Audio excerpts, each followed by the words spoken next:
जय माता दी भक्तों, प्यारे भक्तों, इस वीडियो में आप सुन रहे हैं श्रीमद् देवी भागवत पुराण कथा के स्कंद 3 के अध्याय 16 को। लेकिन सबसे पहले स्वागत करती हूँ आप सभी का आपके अपने इस चैनल पर और माता रानी से मैं यही प्रार्थना करती हूँ कि माता रानी आप सभी की मनोकामनाएं पूर्ण करें और आप सभी का जीवन खुशियों से भर दें। तो आइए भक्तों, माँ भगवती का स्मरण करते हुए सुनिए अध्याय 16। व्यास जी बोले, हे राजन, तदनंतर महाबली युधाजित ने रणभूमि से अयोध्या पहुंचकर सुदर्शन को भी मार डालने की इच्छा से मनोरमा के विषय में लोगों से पूछा। मनोरमा कहाँ चली गई, ऐसा बार बार कहते हुए उसने सेवकों को इधर उधर भेज दिया। तत्पश्चात किसी शुभ दिन में अपने दौहित्र को राज सिंहासन पर बैठा दिया। समस्त मंत्रियों के साथ गुरु वशिष्ठ ने अथर्ववेद के कल्याणकारी मंत्रों का उच्चारण करके जल पूरित समस्त कलशों से राजकुमार शत्रुजित का अभिषेक किया। हे कुरुनंदन, उस समय शंख, भेरी के निनादों तथा तुरहियों की ध्वनियों के साथ पूरे नगर में उत्सव मनाया गया। ब्राह्मणों के वेद पाठों, बंदीजनों के स्तुति गान तथा मंगलकारी जयघोष से अयोध्या नगरी प्रफुल्लित सी दिखाई दे रही थी। हष्ट पुष्ट जनों से भरी पूरी और स्तुतियों तथा वाद्यों की ध्वनि से निनादित वह अयोध्या उस नए नरेश के अभिषिक्त होने पर नवीनपुरी की भांति सुशोभित हो रही थी। उस नगरी में जो कोई भी सज्जन लोग थे, उन्होंने अपने घर में ही रहकर शोक मनाया। वे सुदर्शन के विषय में सोचते हुए कह रहे थे कि वह राजकुमार कहाँ चला गया। महान पतिव्रता वह मनोरमा अपने पुत्र के साथ कहाँ चली गई। राज्य लोभी युधाजित ने युद्ध में उसके पिता को मार डाला। ऐसा विचार करते हुए सब में समान बुद्धि रखने वाले वे साधुजन शत्रुजित के अधीन होकर दुखी मन से रहने लगे। इस प्रकार युधाजित भी विधान पूर्वक अपने दौहित्र को राज सिंहासन पर बैठाकर तथा राज्यभार मंत्रियों को सौंपकर अपनी नगरी को प्रस्थान कर गया। सुदर्शन मुनियों के आश्रम में रह रहा है, ऐसा सुनकर युधाजित उसे मार डालने की इच्छा से तत्काल ही चित्रकूट पर्वत की ओर चल पड़ा। वह दुर्दर्श नामक श्रृंगवेरपुर के राजा के यहाँ पहुँचा और उस विशाल सेना संपन्न तथा पराक्रमी निषाद राज को अगुआ बनाकर उसने शीघ्र ही आगे की ओर प्रस्थान किया। युधाजित को सेना सहित आते हुए सुनकर अबोध संतान वाली वह मनोरमा भयभीत तथा अत्यंत दुखित हो गई। अत्यंत शोक संतप्त वह मनोरमा आंखों में आंसू भरकर मुनि भारद्वाज से बोली कि युधाजित यहाँ भी आ पहुँचा। अब मैं क्या करूँ और कहाँ जाऊँ। इसने मेरे पिता का वध कर दिया तथा अपने दौहित्र को राजा बना दिया। अब वह विशाल सेना के साथ मेरे पुत्र के वध की कामना से यहाँ आ रहा है। हे स्वामिन, मैंने सुना है कि पूर्व काल में जब मुनियों की पवित्र आश्रम में द्रौपदी के साथ पांडव निवास कर रहे थे, उसी समय एक दिन वे पांचों भाई आखेट के लिए चले गए और द्रौपदी वहीं पर मुनियों के उस पावन आश्रम में रह गई थी। शीघ्र, अत्रि, गालव, पैल, जावाली, गौतम, भृगु, च्यवन, अभियोजज, कण्व, जंतुकृत, वीतिहोत्र, सुमंतु, यज्ञदत्त, वत्सल, राशासन, कहोड़, यवक्ली, यज्ञकृत, कृतु, ये सब और भारद्वाज आदि अन्य पुण्यात्मा मुनिगण उस पावन आश्रम में विराजमान थे। वे सभी वेद पाठ कर रहे थे। हे मुनि समुदाय से संपन्न उस पावन आश्रम में सर्वांग सुंदरी वह द्रौपदी अपनी दासियों के साथ निर्भय होकर रहती थी। शत्रुओं को संताप पहुंचाने में समर्थ तथा धनुष बाण धारण किए वे पांचों पांडव मृग का पीछा करते हुए एक वन से दूसरे वन में निकल गए। इसी बीच समृद्धिशाली सिंधु नरेश जयद्रथ वेद ध्वनि सुनकर अपनी सेना के साथ आश्रम के पास आ गया। वेद पाठ सुनकर राजा जयद्रथ पुण्यात्मा मुनियों के दर्शन की इच्छा से शीघ्रतापूर्वक रथ से उतरा। जब वह अपने दो भृत्यों के साथ आगे बढ़ा तो मुनियों को वेद पाठ में संलग्न देखकर वहीं पर बैठ गया। हे स्वामिन, राजा जयद्रथ हाथ जोड़कर कुछ देर तक बैठा रहा। इसके बाद वह मुनियों से भरे हुए उस आश्रम में प्रविष्ट हुआ।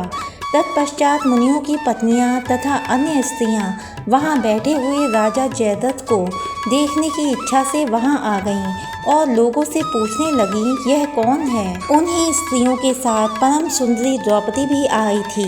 जयद्रथ की दृष्टि दूसरी लक्ष्मी के समान प्रतीत हो रही उस द्रौपदी पर पड़ गई। दूसरी देवकन्या की भांति प्रतीत हो रही उस श्याम नेत्रों वाली द्रौपदी को देखकर राजा जयद्रथ ने ऋषि धौम्य से पूछा कि यह सुंदर मुख वाली युवती कौन है, यह किसकी पत्नी है, किसकी पुत्री है और इस परम सुंदरी का क्या नाम है।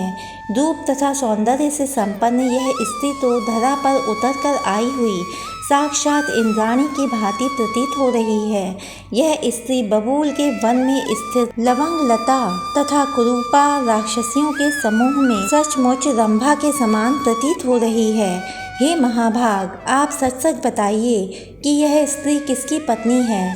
हे द्विज, यह तो किसी रानी जैसी प्रतीत हो रही है। मुनि पत्नी तो यह कदापि नहीं हो सकती।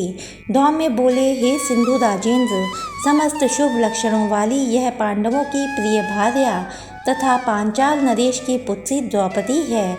यह इसी पवित्र आश्रम में निवास करती है। जयद्रथ बोला, विख्यात पराक्रमी पांचों पांडव कहाँ गए हुए हैं? क्या वे महान बलशाली वीर निश्चिंत होकर इस समय इसी वन में रह रहे हैं?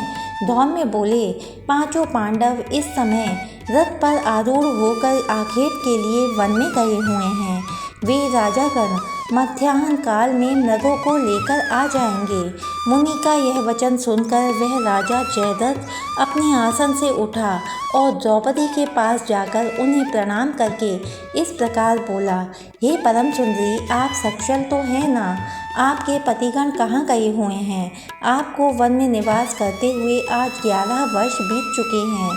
तत्पश्चात द्रौपदी ने कहा, हे राजकुमार, आपका कल्याण हो। अभी थोड़ी ही देर में पांडव आ जाएंगे, तब तक आप आश्रम के समीप ही विश्राम कीजिए। उसके ऐसा कहने पर लोभ से आक्रांत वह वीर जयद्रथ ने मुनिवरों की अवहेलना करके द्रौपदी का हरण कर लिया।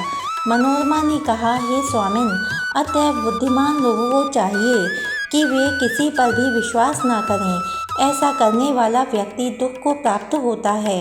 इस विषय में राजा बलि उदाहरण है।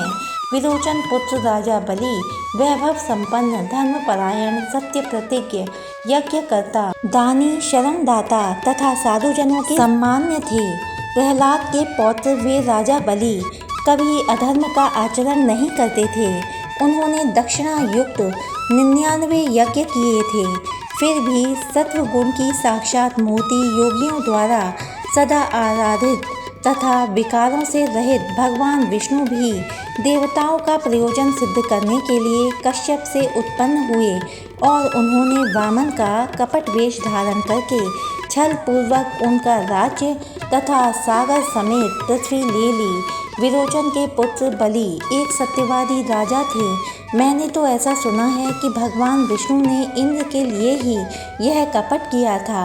जब साक्षात सत्व की मूर्ति भगवान विष्णु ने बलि का यज्ञ विध्वंस करने की कामना से वामन रूप धारण करके ऐसा किया, तब अन्य लोग क्यों नहीं करेंगे? अतएव हे स्वामिन, किसी पर कभी भी विश्वास नहीं करना चाहिए, क्योंकि यदि चित्त में लोभ रहता है तो पाप करने में किसी भी प्रकार का डर ही क्या। हे मुनि, लोभ के वशीभूत प्राणी सभी प्रकार के पाप कर बैठते हैं। उस समय किसी को परलोक का किंचित मात्र भी भय नहीं रहता। लोभ से नष्ट हुए चित्त वाले प्राणी दूसरों का धन हड़पने के लिए मन, वचन तथा कर्म से सम्यक तत्पर रहते हैं। देवताओं की निरंतर आराधना करके मनुष्य उनसे धन की कामना करते हैं।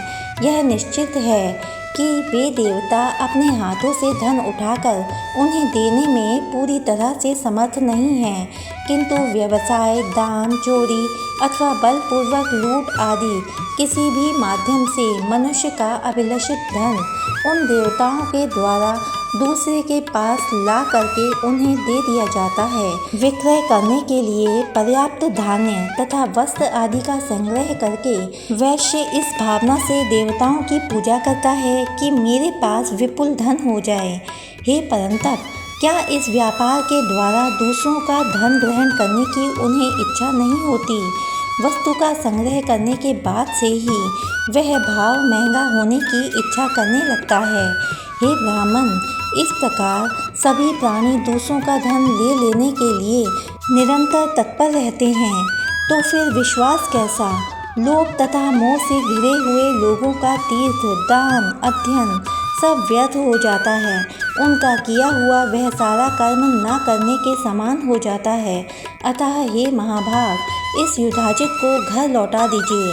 हे द्विजोत्तम, जानकी की भांति मैं अपने पुत्र के साथ यहीं निवास करूंगी। मनोरमा के ऐसा कहने पर तेजस्वी भारद्वाज मुनि राजा युधाजित के पास जाकर उनसे बोले, हे राजन, हे नृपश्रेष्ठ, अपनी इच्छानुसार आप अपने नगर को चले जाइए। छोटे बालक वाली यह मनोरमा बड़ी दुखी है, वह नहीं आ रही है। युधाजित बोला, हे सौम्य मुनि, आप हठ छोड़ दीजिए और मनोरमा को विदा कीजिए। इसे छोड़कर मैं नहीं जाऊंगा। यदि आप नहीं मानेंगे तो मैं इसे अभी बलपूर्वक ले जाऊंगा। ऋषि बोले, जैसे प्राचीन काल में विश्वामित्र वशिष्ठ मुनि की गौ ले जाने के लिए उद्यत हुए थे, उसी प्रकार यदि आप में शक्ति हो तो आज मेरे आश्रम से इसे बलपूर्वक ले जाइए। सर्वमंगल मांगल्ये शिवे सर्वार्थ साधिके शरण्ये त्र्यंबके गौरी नारायणी नमोस्तुते। प्यारे भक्तों, वीडियो में अंत तक बने रहने के लिए आपका बहुत बहुत धन्यवाद। इससे आगे की कथाएं सुनने के लिए इस चैनल को सब्सक्राइब कीजिए, वीडियो को लाइक करें और कमेंट में जय माता दी ज़रूर लिखें। आपका एक एक लाइक बहुत महत्वपूर्ण है मेरे लिए। तो भक्तों, मिलती हूँ आपसे अगले वीडियो में, तब तक के लिए जय माता दी भक्तों।